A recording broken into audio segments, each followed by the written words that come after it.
Well, hello there, listeners and I guess watchers. Hi, everyone. Welcome to another uh, episode of the Magic Morning Wood. As always, I'm your host, Ron, and with me is Clive, hello. Clive. Hello, Clive. How are you? Good. How are you, Ron? I'm good too. Awesome. Great. Is our best part out of the way. I'm Great. thinking of editing all those together and releasing a special. I think that would be great. How's it going? Yeah, How's it going? yeah. I think that's what everyone tunes in for. So give them what they want, right? Yes, of course. Well, so let's jump in what we're going to talk about today. Today we are taking our continuing our algorithm, and if you don't know what that is, it means that we are basing what the movie we watched last time, and we're taking a sort of weak link to make our choices for this one. So all the movies have sort of a weak link between them. So basically, we're going off of our movie we watched last time, which was the Boys from Brazil. No, Right. Yes, Boys from Brazil. Yes, that's right. Yes. And so we watched the Boys from Brazil last time. Is that clear? Am I being clear? No. No, it's funny. It's one of those things. The concept is actually really clear, but whenever you and me actually try and explain it, it always seems really confusing. But it's not. Yeah. Yeah. So we watched the Boys from Brazil last time, and so now we are both choosing movies that have some kind of a weak link that movie reminds us of or leads us to some sort of weak or connection. strong doesn't matter. Yeah. So should I maybe I'll try to explain it again? Is that okay? I think it's a lost cause. I could edit all those together as well, like a fictional. Yeah. Good use of your time. So anyway, so we both chose movies with some sort of link to the Boys from Brazil, and I'll go first. So my link was through Steve Gutenberg. was through our good friend Steve Gutenberg, and the classic 1986 family movie Short Circuit. Classic obviously has a different meaning in Canada. Although I will say straight off the bat, this was actually a childhood favorite of mine. Of course, yeah. It was a lot of every child of the 80s was number 5 was one of their favorites, right? So anyway, so we went back and I decided, I didn't want to think too hard about this connection. I'm going to watch a Steve Gutenberg movie. So I decided to choose Short Circuit. And of course, this movie, it's difficult, right? How could you choose from all those classics? Steve Gutenberg's got so many to choose from. I always chose Police Academy. It would be nice to go back and revisit the original Police Academy again, but I saw the original Police Academy not that long. Police Academy is one of those ones that actually I can't see beyond the nostalgia. Like it's too deeply embedded in me. Right. Yeah, of course. Yeah. So much when I was a child. So I genuinely couldn't. It's probably not funny, probably, but that doesn't mean I still don't really enjoy. No, I remember it being. I remember it being pretty funny, and it had how many 8 sequels or something, right? 8 sequels. Were there? 6. So was it? Mission to Moscow was the 7th one, I think. Wasn't there like 8 and 9 that were just like direct to video, like none of the original cast, or it was just like one of the really, really small characters became like the main character or something? That's Mission to Moscow, the 7. Oh, yeah. Okay. Steve Gutenberg left after 4 or 5, yes, I remember. So there was an animated TV series as well, wasn't there? Which yes, I do remember that. Yeah, so and they keep threatening to reboot it as well. Threatening, but they've never quite got around to it. I'd love to see a Police Academy reboot. I think it would be. I think they could do some fun stuff with it. I think they could actually, because it would be so different now. Yeah, I think so. Yeah, that it would be interesting to because you could take the temperature of what modern American comedy is like, for example, by just kind of filling it with actually quite good comic actors.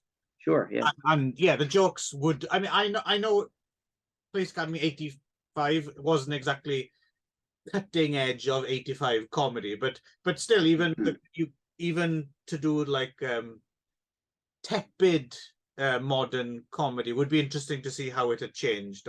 But you could Mm. do it properly. You could even actually make it funny, right? Yeah, I think I think they've done some really interesting things with comedy, especially with like reboots um, or like old properties that they've kind of just dusted off and then put like a new spin on it. And I think that some of them are quite well done.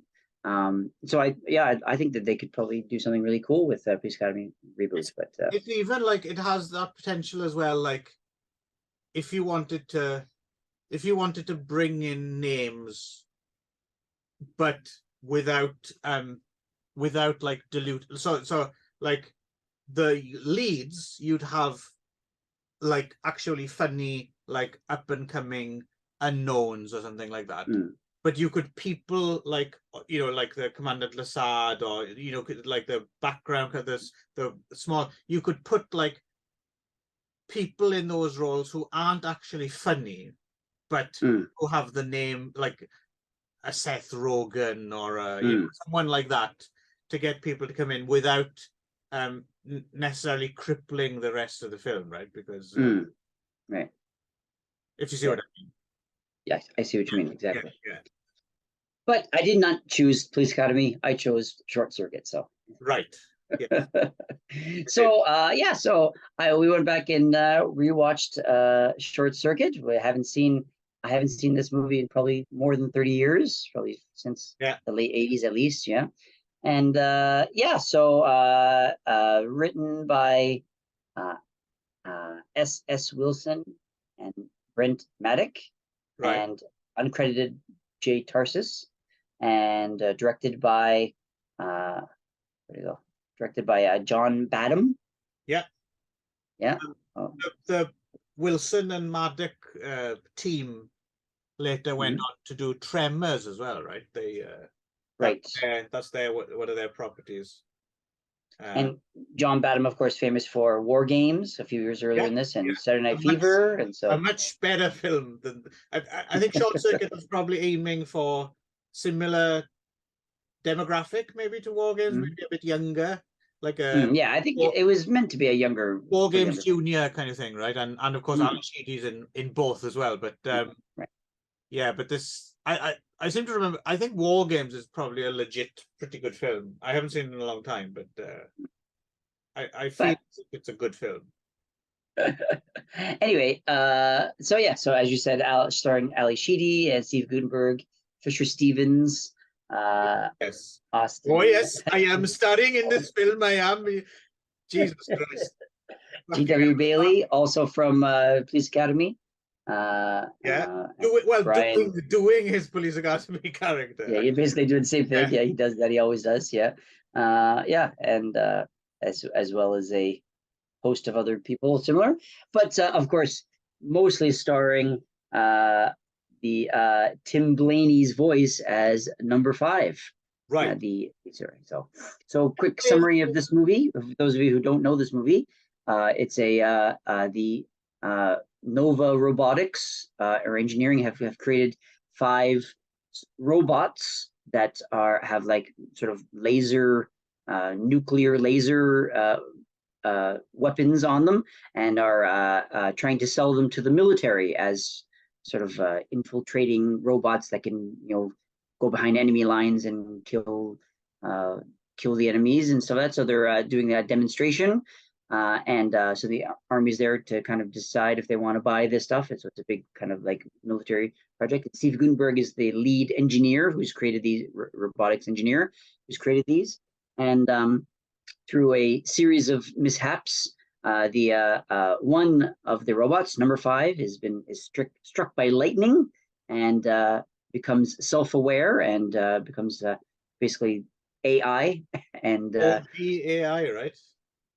The original AI, the OG AI, yeah, and becomes self-aware and becomes essentially alive and starts to think for himself and becomes more of a and so he is sort of found and befriended by Ali Sheedy, who's like a person who rescues animals, like an animal, but not like official No. like animal rescue. It's just sort of like she just picks up stray animals of all sorts and just lets them live with her. So she's a sort of a bleeding heart liberal, as you might say, Right. that kind of idea, and just helps found things, I guess, right, is the idea. So she finds number five and realizes that he's actually can think and feel, which robots are not supposed to, and kind of sort of convinces Steve Gutenberg's Newton, what's his name? Newton something, Newton. I just Yeah. have Steve Gutenberg. Newton, it was Newton Crosby. Newton Crosby. He's the and convinces him that actually that he is alive, and he kind of comes around and says, no way, it's a robot. Robot doesn't feel or think, and then comes around and realizes that it has happened, and then they go off on some madcap adventures to to get away from the other four robots who have been sent after them to they want to capture number five and disassemble him. Disassemble, yes. And Disassemble! disassemble. And then of course it is of course clearly a family movie. It's meant for young kids. You and I both enjoyed this when we were kids. Right. I decided to watch this with my kids. I was wondering about this, if it would hold I up. started to watch it and I was like, you know what? I'm going to watch this with my kids. I think that's the appropriate way to watch this movie. Right. And I have to be honest. I mean, I know as much as painful as it was for you to watch, it still holds up. My kids loved it. Even in 2023, my kids they were like, I love number five, and so they were really psyched they were really into the movie. They were really into it. So and the viewing. The way you view this movie has a lot to do with how much goodwill you have towards it, right? So I mean, it's a family movie. It's meant for kids. It's meant. There's family stuff there too. But I think if you watch it with people who love it, like my kids were enjoying it, I had a lot of fun watching this again. Because I was watching it with my kids and they were into it and we were all enjoying it. My wife had never even heard of this movie, so I thought it must have been a big movie at the time, even in Japan, but she'd never even heard of this or this idea of a movie. So it was new for all three of them, and all three of them really enjoyed it. So despite your discomfort, it's a movie that even more than 30 years later still holds up as a family viewing experience. So I'm sure if I had seen it in that context, then yes, I can see it. I can kind of see it, like if you see it through a child's eyes, certainly, but watching it as a grumpy man in his on his own, trying to enjoy a Saturday night with a bottle of wine. To be fair, I didn't tell you to watch it on Saturday night. No, that's my fault. Get hell run, Jesus Christ. I thought the alcohol would help. I mean, I was surprised how much I remembered. Like, obviously, I saw this film over and over and over when I was a kid. Yeah. But yeah, I mean, so Tim Blaney, I mean, is he? Because I know the voice, it's in my head from this, right? So it's very different. So I don't know, but is Tim Blaney like known for other voices? I mean, as far as I understand, I don't really know him, but I think he was the engineer. I think he's he just made the robots and the robot puppets. Basically, they're essentially puppets, right? And I think they just said, let's just do the voice because you're puppeteering it, and it's easier if you just do the puppeteering with it. So I think he was more of like the puppet creator, and then just did but he has done a couple other voices, but not that much. Like he was the voice of Frank the Pug in Men in Black. Okay. Men in Black movies, but well, they lucked out because he does have a very distinctive voice. Right. Yeah. I think he's probably I think he's a puppeteer. I think, as far as I know. Right. Or a robotics guy, I guess. Right. So, but anyway. I suppose the other thing as well, like your kids, because even though it's massively inappropriate, because he does such a convincing job of it oddly enough. The Fisher Stevens thing probably even flew over your kid's head. Like, it's because they wouldn't think like, why is that man pretending to be an Indian daddy? Because to be fair, he's quite good at doing an outrageous stereotype, even though he shouldn't be doing. So I was looking at the trivia. So I didn't realize this. Apparently, when it was new, when it came out in India, apparently there's a genuine Indian actor called Javed Jafferi, who looked exactly like him at the time, apparently, and apparently they thought it was him. So yeah, I read the same thing, and I was kind of shocked too. It's like, so of course he's playing quite an over the top stereotype, to the point where my wife said, actually noticed, she was like, is he really Indian? And I was like, no, he's really not. Because yeah, I thought so, because he's basically doing Apu, right? So and Apu, do you know from the Simpsons, right? So the Simpsons. Oh, right. So the Simpsons has a character, Apu, who's like runs the convenience store, who's also kind of an outrageous stereotype, and they've kind of had to deal with that because it was a white guy doing that voice for 20 years, 25 years, something like that. So but yeah, so it's kind of like an over the top Indian voice. And so I was like, no, yeah, he's not Indian. He's like a white guy, and he definitely wouldn't be allowed to do this these days. But to be in his defense, I guess. I don't know if you can defend this, but he lived in India for 5 months to study how to do this. That amazed me. That amazed me, because I studied in India for all of 5 minutes and could do exactly the same thing. The same thing, yeah. So, but my point was that I was shocked. I was like, because it does seem very kind of over the top and kind of like, well, obviously this guy is not actually really Indian, but the Indian people thought he was Indian. So that's what I so. That's the thing. You would find characters like this in Bollywood, so even now, like, who do that shtick, right? They're the same shtick, but they are Indian. So right, I guess. Yeah, I suppose it's not so much the authenticity, I think, of the character so much as that he's not Indian. That's the well, again, I think I wonder how, again, times have changed, right? Because it was a different time. Yeah, and it's and that's not an excuse. It's a genuine thing, and the whole thing about cultural appropriation as well is, the thing is, it would be like,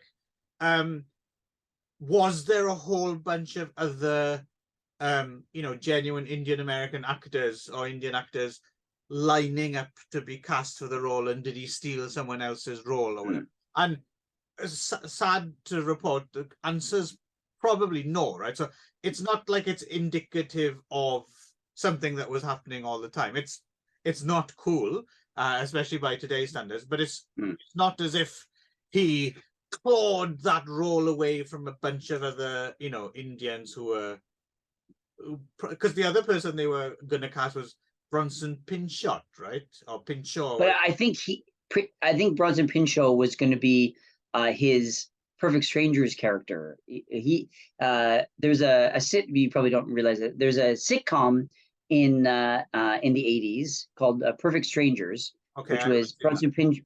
Yeah, it's called Bronson Pinchot and Mark Lynn Baker were in it, and that's what made Bronson Pinchot famous. I guess he's sort of famous. Where that was the character he was known for was Belki Bartokomous, and Belki Bartokomous was Larry's sort of long lost cousin who came to America to kind of experience American, but he wasn't Indian. He was sort of this sort of like no named kind of European kind of like Slavic-y kind of country that it was never.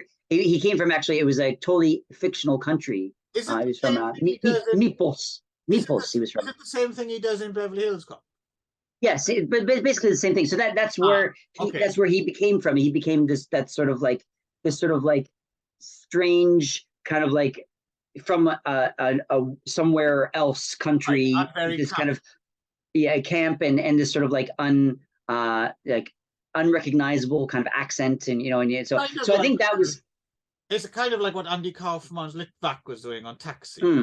Right, yeah, that kind of idea. So I think that's what he was going to do, but because he dropped out or didn't do it for whatever reason, they still wanted to keep the ethnic character. I think was so because I think they had all those like all those malapropism jokes, basically, where and throw so where he says the common phrase, but he changes the words. That was kind of like his shtick for this movie. Yes. Yeah, hilarious. Yeah. Well, anyway, for them it was right. So and at the time, and so and I think they wanted to keep that element, so that's why they had to make it into another ethnic character. And Fisher Stevens is like, I'll do an Indian. Right. No, he said, I will be doing the Indian now. I will be doing the Indian. Yes, I will. Yes. Yes. So, anyway, but yeah, it was a different time. Does that Perfect Strangers show predate Beverly Hills Cop, or was Beverly Hills Cop first? Great question. Actually, I'm not sure. Vamp for a second, and I'll figure it out. Well, I mean, just from so I don't know really how much I have to say about Short Circuit. I mean, to be honest, I thought nostalgia would go a little bit further for me, and I thought I would enjoy it in spite of myself a little bit, like the Police Academy films, I suppose. But I think it was too juvenile. I'd forgotten just how much for kids it is, right? Like, so yeah, very difficult for me to objectively kind of grade it. But yeah, well, the proof is in the pudding, right? Your kids liked it still, which is no mean feat, like almost 40 years. Yeah. And kids can be very demanding, right, and forgiving. So I suppose that says something for it. Interesting to see what they think of Short Circuit 2, which I remember even as a kid thinking was a major step. Well, yeah, they said that they want to watch it, so okay. I may save it for next February. So beware. I don't think Short Circuit 2 is gonna, because even as a kid I remember thinking that wasn't as good. With Steve Guttenberg or Ali Sheedy, right? Is it Michael McKean maybe in the second one? I seem to remember. Yeah, I think so. Yeah, but Steve Guttenberg isn't. No, actually, I think Ali Sheedy and Steve Guttenberg, neither of them came back. No. Yeah, so it's like a totally different cast. Stevens did.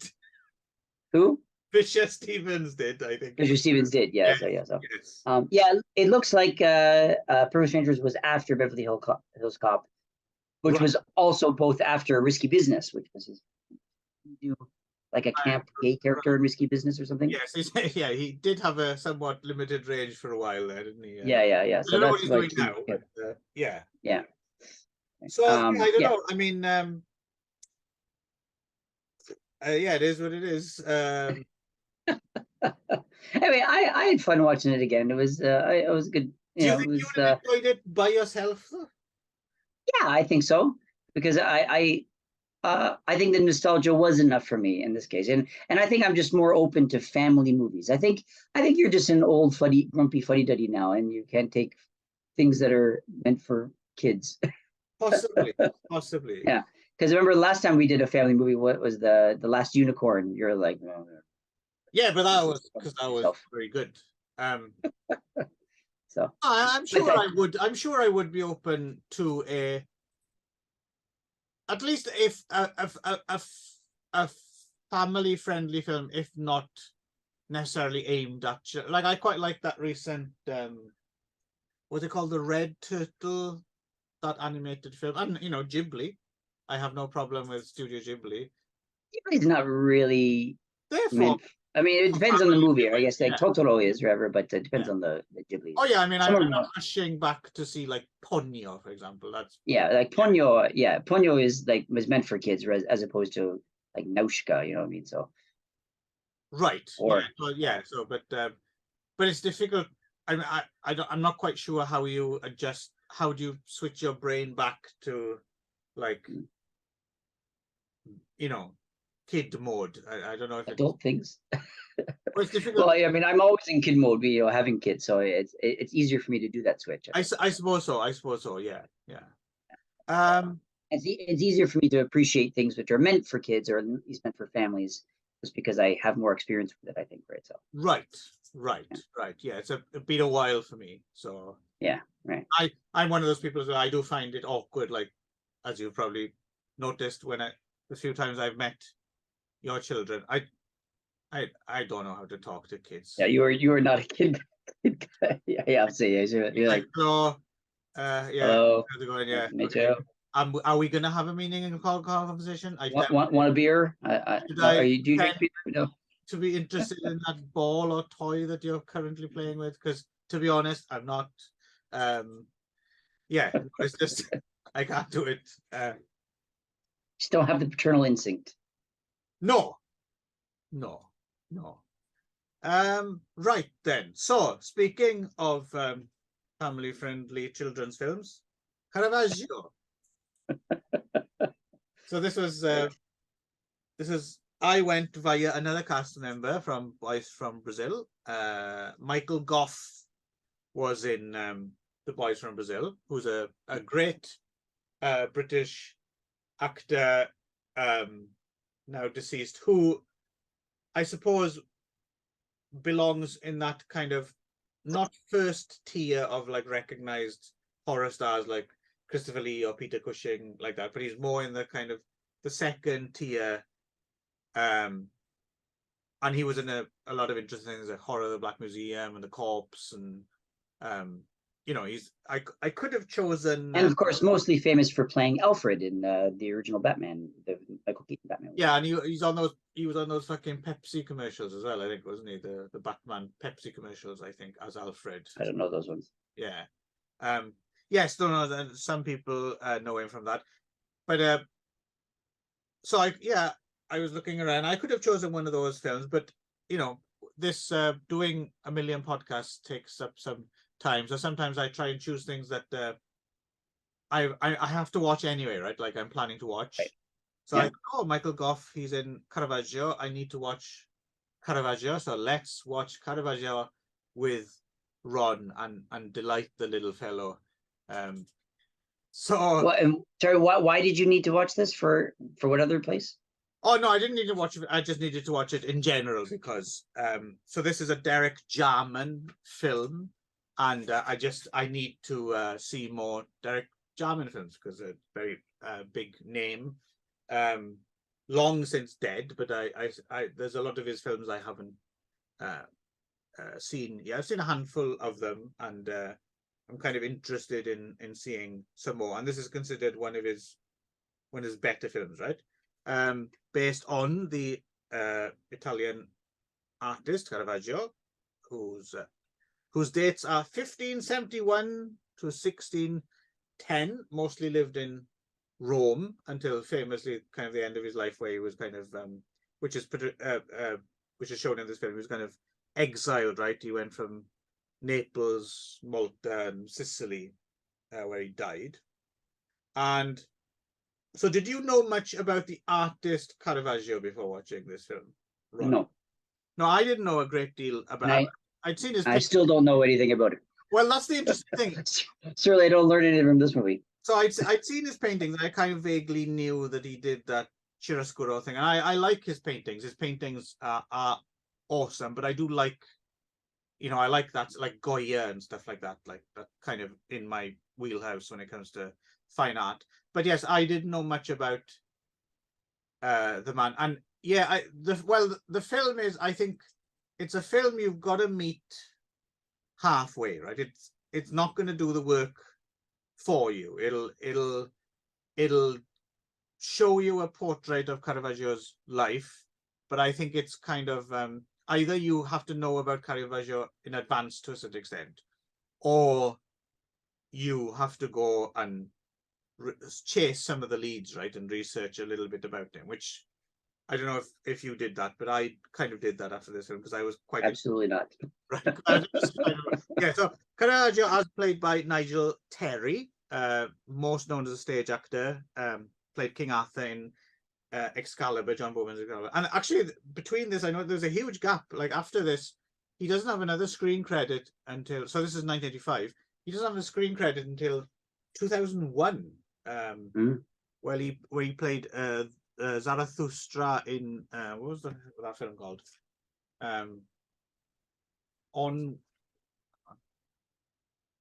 On Wings of Fire or something. No. Anyway, he played Zarathustra in another film 16 years later. And I think he was just doing stage in between. So he plays the grown-up Caravaggio. Very good performance, actually, from him. Dexter Fletcher plays a younger Caravaggio. Sorry, just to interrupt. Sorry, it looks like he has lots of credits in the 90s, according to IMDb. Really? Yeah. Yeah, he did a whole bunch of stuff in the 90s. He played, yeah, like a lot. Yeah. Zorro. He played Zorro, or that was on a episode, that was a TV show, but he was in Christopher Columbus: The Discovery, that one of those two Christopher Columbus movies in 92. He was in some Highlander, like the Highlander TV show. It did a lot of TV, looks like. He was in The Devil's Advocates. Oh, yeah, you're quite He right. was in The Hunchback of Notre Dame. I see how I got confused.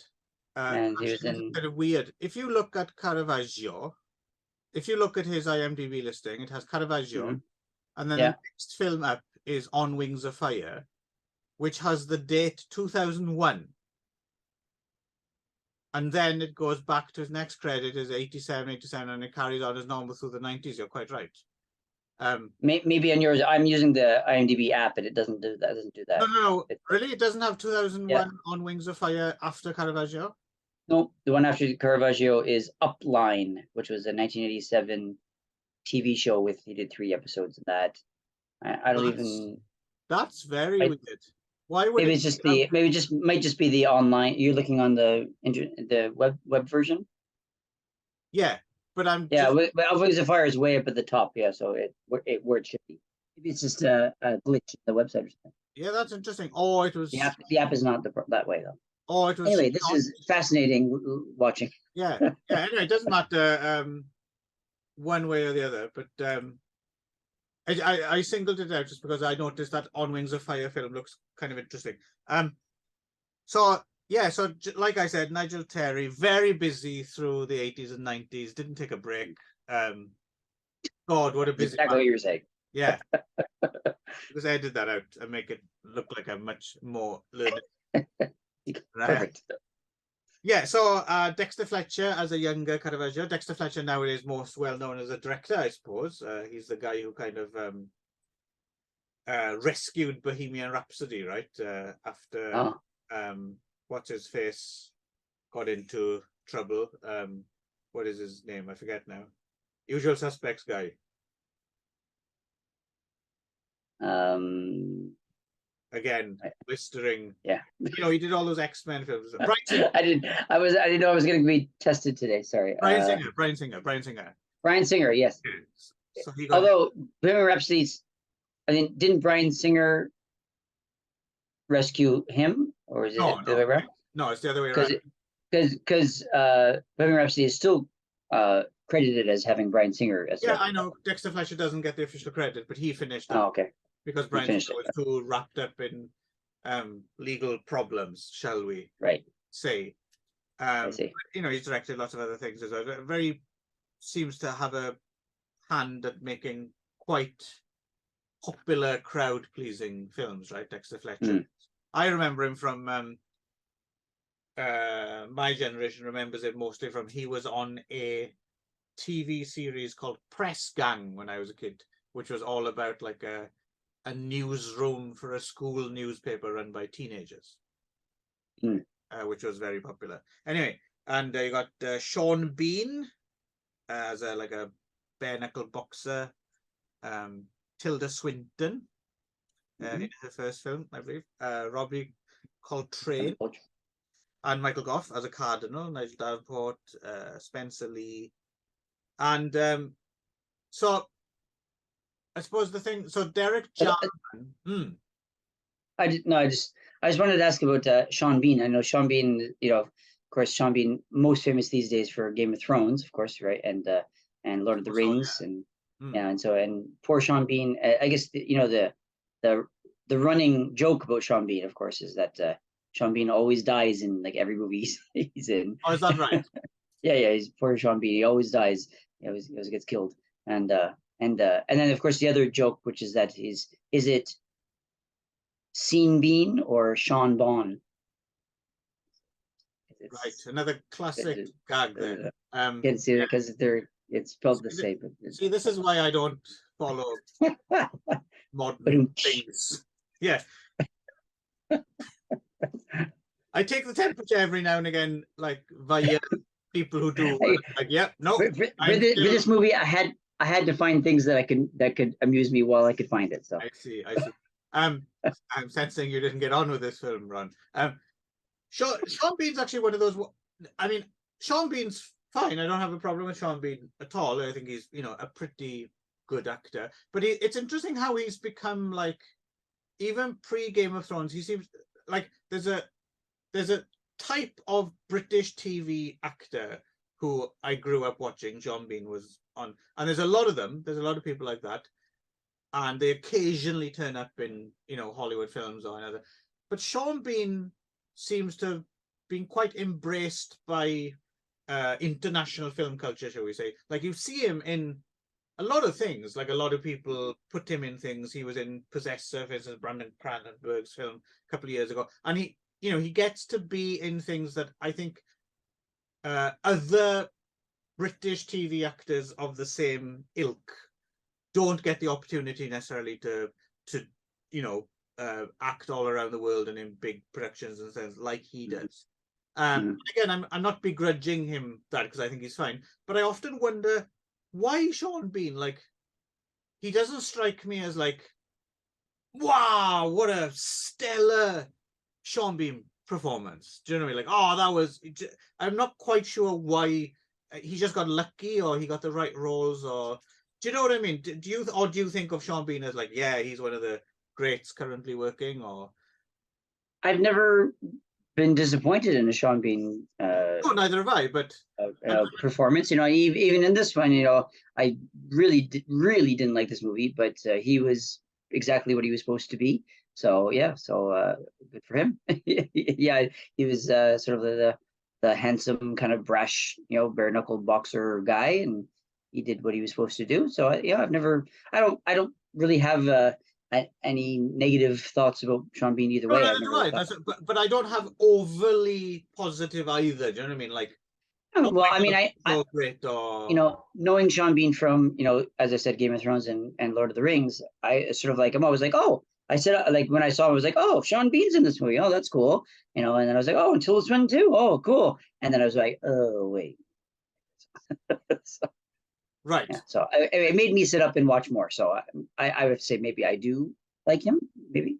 So yeah, I don't know. I like him. I'm just wondering whether he must have just been the right thing, and then in the other right thing, someone saw that, and do you know what I mean? It's like, right.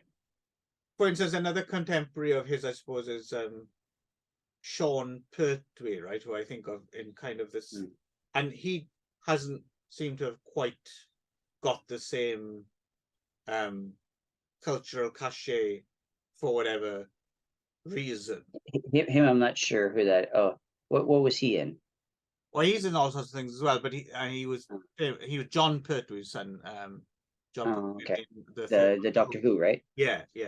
But they seem to have come up together, and like, one seems to have, I don't know, for whatever reason, you just see him everywhere, right? And I that kind of thing I wonder about. So because we have an almost psychic-like link, most people wouldn't have picked up on this, but I sense you didn't like this film much, Ron. I when I saw this movie, I was thinking of implementing a new segment to the show. Okay. And I was like, oh, I think this would be a great week to start it.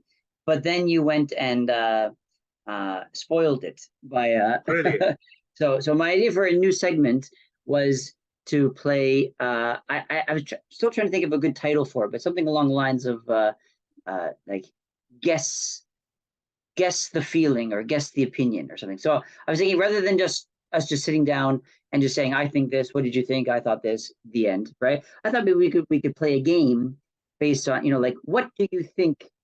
We can in the game, what do you think the other person thinks and why, right? So, but then so I was like, oh, I'm gonna not say anything about this movie and see if he can guess what I thought of this movie. but then you went and tried to make me feel bad about Short Circuit. So I was like, no, no, no, no, no, no. You Right. don't get to make me feel bad about Short Circuit. So then I ended up spoiling it myself. So, but yes, yeah,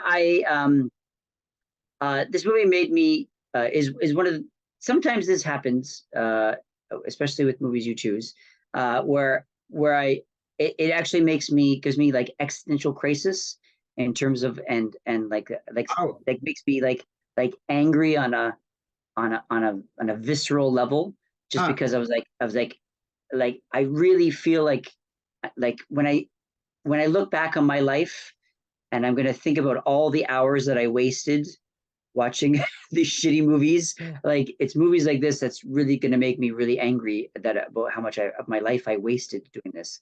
so you quite like it then? Yeah, like it made me like angry just in about how much of my life I've wasted doing this kind of stuff, right? So it was, Get off yeah, the fence, Ron. Tell us how you really feel. yeah, yeah. Yeah, it was quite difficult for me to watch this movie. Really? Well, I mean, Yeah, so so so I'll just to joke because I don't have that much. I find this film interesting. Let's put it that way. yeah. If not thoroughly entertaining all the way through. Oh, really? Okay. I mean, I I like. wouldn't have. If I was going to guess, should have just jumped in because I didn't know what you thought, so I could have done my side of it at least. But I would have thought that maybe you liked it. You thought it was interesting. I would have used that word, but that you maybe it wasn't as good as you had expected it to be. Well, with Derek Jarman, you never quite know what you're going to get. I mean, Derek Jarman famously started off as like a production designer and set designer. So he worked on Ken Russell films, including The Devils. And so his films are always like, they're quite interesting. His period films like this and Sebastian and stuff, they always have this, on the one hand, you can tell they didn't have that much money to work with in terms of, you know, globe trotting, and you never really see the God's eye view. Everything's little snippets like this room, that room, but within those boundaries, they're always really quite authentic, right? Like in terms of like the people's bad teeth in this film and stuff like that, right? Like everything's really quite detailed, and he's got a good eye for that kind of thing. And in the case of this film, I think he's trying to, obviously, it's almost like trying to approach Caravaggio through the style of Caravaggio, right? Like Right. and stuff like that. So it's stylistically very interesting, and it got me interested in the Caravaggio story. And I thought Nigel Terry was excellent, and I thought parts of it were really quite good. But I can see why someone might find it a bit hard to get on with. But at the same time, I don't really understand why someone would take against it quite as strongly. So I'm quite interested why it made you existentially angry, because but because I think it comes back to the same as Short Circuit, which is that it depends on the context that you're watching it. You know, so I was able to enjoy Short Circuit because I was surrounded by people who were seeing it for the first time and enjoying it, and I can just enjoy it for what it was as well, right? And also the nostalgia of it. Whereas this one, you know, as you know, our viewers slash watchers probably don't know this, but you know, I'm working several jobs and also studying sort of part time as well, and so my time is really precious, and so the I think it's just trying to find time to watch this movie when I have a million other things to do just really made me like frustrated because I didn't feel like it was a good use of my time. I think that was what it was. I just sort of like I kept thinking, well, I really should do something else rather than doing this right now. It's just all the things I should be doing. So that may have added to my frustration because I just had other things to do, and it was sort of getting in the way. But it was, yeah, I don't know. I couldn't find anything to latch onto this movie that I could like. You know, like I thought, oh, Sean Bean's in it. Oh, Tilda Swinton. Oh, interesting cast. Okay, let's see where it goes. And I just found there was couldn't even tell you one thing that happened in this movie. Like it just nothing stuck with me at all. It was just not. Yeah, I couldn't find anything to follow or enjoy about it. So it was just it was an exercise in trying to get to the end, which was really hard for me. And again, it might have been just the context I watched it in. So, but anyway, I apologize for. I don't know why I apologize, but yeah, I don't apologize. No, I just No. yeah, It's a like valid didn't opinion, like but it's interesting that you would consider. It's funny to me that you would consider this not. You would consider this a waste of valuable time, but Short Circuit wasn't. That's kind of interesting. Well, yeah. But I Well, Short suppose, Circuit but I was suppose that's time spent well with like time family. spent with your family. So I kind Yes, of get. exactly right. Yeah. I kind of get. Yeah. I kind of get that. I mean, are you interested at all in, for instance, the art history, for example? Is it something that? Not that much, yeah. So yeah, I'm not really much of a visual art guy. I like it as much as the next person, I guess, but not to the point where I study it or I know about the painters' lives or so that. So I mean, maybe if I had known more about Caravaggio beforehand, maybe it would have kind of like made me kind of follow a little more. But I mean, I was kind of more interested in like some kind of a biopic or something like that, But of course, as you said, you don't learn anything about him Well, from this like I movie. said, Really. you have to meet it halfway, right? So I Right? Yeah, think yeah. the stuff is there. I mean, I got from it, for instance, that that he was that he was the Vatican, for example, patronized him for a while, and he got some commissions, but that was massively problematic because he was this kind of street fighting, troublemaking brawler, and the whole homosexuality angle. And I mean, I suppose with a film like this, I can understand how the form it takes, which is a kind of all not static exactly, but in these very concentrated set pieces, which are very non-dynamic. They're very painterly, but Mm. but in a way, a painting that it looks nice but doesn't move necessarily. Right. I can see how it demands patience from someone, and if your time is limited and you only have a certain amount of spare time, and you might want to kind of be swept away by something a bit more and kind of enjoy yourselves, and Yeah, I think feels yeah, more like I think that's I it agree. exactly. I just didn't have the patience in this context to watch this movie. I think it And it feels a little requires bit more patience. like homework, right? Like it's the film you watch after you've watched Well, the big all of your movies film. are homework. But yeah, so it was more like homework. Yeah, it was more like you really have to sit down and really, I think I was, considering it was like was he romantic period, romantic, what, or No, I think Renaissance? no. It's in. I think it's part of the Baroque, isn't it? He's like Baroque. Okay, Baroque. Yeah. So I mean, I think if it was a biopic about a Baroque painter and who is, I mean, all those things that you mentioned, being, the homosexuality and the street fighting and the,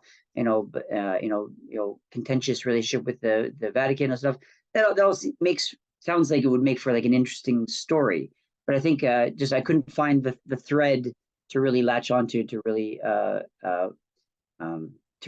care in this case, I so mean, yeah. do you think? Let's say, for example, let's say you'd have had like 2 or 3 weeks off or something like that, right? And you also had other time, and you watched Short Circuit with your family, and then you also had free time, and you watched some more films that you really wanted to see. If you see what I mean, you had more, and this wasn't the single film you watched that week, or it wasn't taking up your only spare time, right? Do you think that would have made a difference, or do you think you still would have had the same response? Do you know what I mean? Like if it wasn't offensive in so much as what the fuck is this thing taking up my only spare time that I have this evening? Like if it was more surrounded by other things you were enjoying more, do you think your opinion would have changed, or do you think you still wouldn't have got on with this particularly well? I think I needed to have more setup. I think rather than going in cold, I think I just needed to know what I was. I think it just didn't meet my expectations or what I. So I think if I knew that it, as you said, like didn't meet you halfway, or that you kind of had to know a little bit beforehand. If I had done a little bit of research, I think about Caravaggio beforehand, maybe I might have been more. Oh, okay, I see what they're doing there, and I did like how like they did like um real life recreations of the paintings, like Yeah, yeah, one thing I never really thought about when you look at these kind of like Baroque and Renaissance paintings and that someone must have posed for these. right, right. Yeah, like you never really think about that. Like, because especially when they're like these sort of like big scenes, especially with the like many different people doing things, and they're very, kind of like these elaborate, poses of that. You just think that, oh, people just painted those, right? But it does make sense now that I think about it, that obviously someone must have been posing for that, right? So, Right. that was kind of interesting to see that element, that they had to pose for these things, and that it wasn't just sort of like sketching and then doing it, that you had to actually pose someone in that particular way, right? Right, So, right. but so Another if I'd known more about what I was going to watch, I think maybe I might have been a little more right. forgiving. Yeah, unless it would have been less offensive to your sensibilities of just stealing Yeah, your precious time. my time, yeah. I So should point out as well, just in case anyone thinks I'm being a big bully, because I am aware of I genuinely didn't. I mean, I genuinely don't quite know. what I know, what I like. Yeah, no, So that's why that's why I thought we could add this new segment, which is that maybe you could take a guess what you think I thought of this movie. okay. Well, yeah, Yeah. we'll see if we can work that Maybe in. start from next time, right? Yeah, I'll try not to jump the gun next time. I no, I did it for myself because I was like, oh no, I have to Right. flashback if Backlash, he's yeah, gonna make yeah. me feel guilty for short circuit, so I have to. But yeah. Another thing worth mentioning, bringing up as well, just because my reaction to this may potentially hinge on this, so I want to bring it up. I thought it's one of those films as well which does that thing about I think about halfway through, it doesn't start doing it about halfway through. It starts throwing in these weird historical anachronisms, like Oh yeah. Yeah, somebody. and that was the other thing is like, what time period was it set in? Like, he's got a car and like Right. a whole bunch of others. Like, it was like that was the other thing. I was like, wait, like what is like is I quite like this? when that's done well, because I think that struck me most because it starts seeding it in a little bit, and then all of a sudden there's like when the Vatican is courting him, he ends up at this like it's almost like a modern cocktail party, right? And that's when Yeah, it makes sense because it's like, oh, it totally collapses time and all the people at the cocktail party. It seems like, oh, this is exactly like they would talk about this painter now in a way, or it's exactly the same kind of weird kind of dynamics between like these culture vultures and the Vatican, and it was so I thought it was kind of I quite like when that stuff is done quite well, right? It's quite funny on IMDb, like someone obviously doesn't get it. It's like in the goofs, a man in the 16th century is seen using a pocket calculator. They did. yeah. Kind of Yeah, I mean, yeah, there's it's obviously an intentional anachronism, but right, right. yeah, I didn't really get it. I didn't really understand what the point was.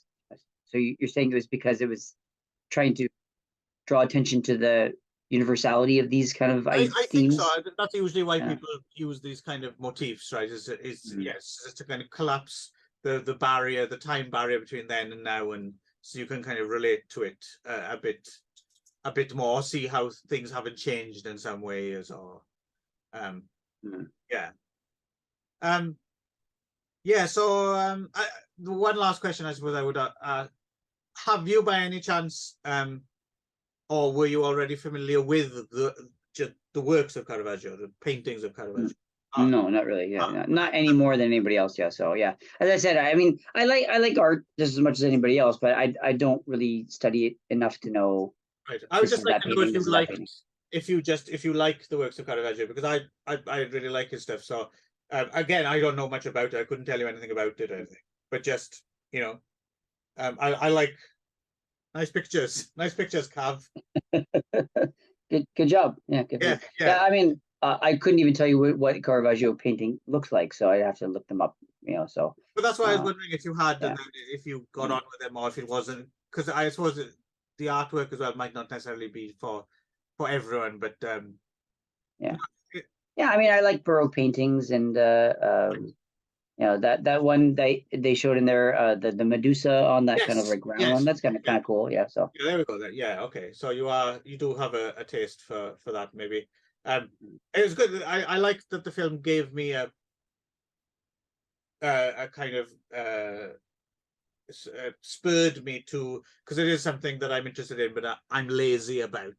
So no, I'm quite keen to find out more about Caravaggio, see some more Caravaggio. I wouldn't mind getting if there was an exhibition, for example, I would go to a Caravaggio exhibition, or pick up a book, or coffee table book, or Yeah, I mean, yeah, I'm always open to going to art galleries and seeing art and stuff like that. I don't have as much knowledge about it as someone who's more into it would have. Right. Why not? Same here. And that's why I'm glad to have an in sometimes, because it does seem like it's intimidating, isn't it? World art history. You don't know where to start. So when you do find something you like the look of, it's always, I've got a bit of a toe hold. I don't know, grinning like that, Ron, as if I've said something strange, but no, nothing. Okay. Right. So I think we'll leave it there, right? I believe we might be the only film podcast that twinned Short Circuit with Caravaggio. I was going to say that was the one thing I did want to say, was that I'm pretty sure, I feel fairly confident in saying that I think we're the only two people who've ever talked about these two movies in connection with each other. Right. Caravaggio 5 is alive. Not disassemble the painting. I am very much liking this painting of yours, Caravaggio. Right. See you next time then. All right. See ya.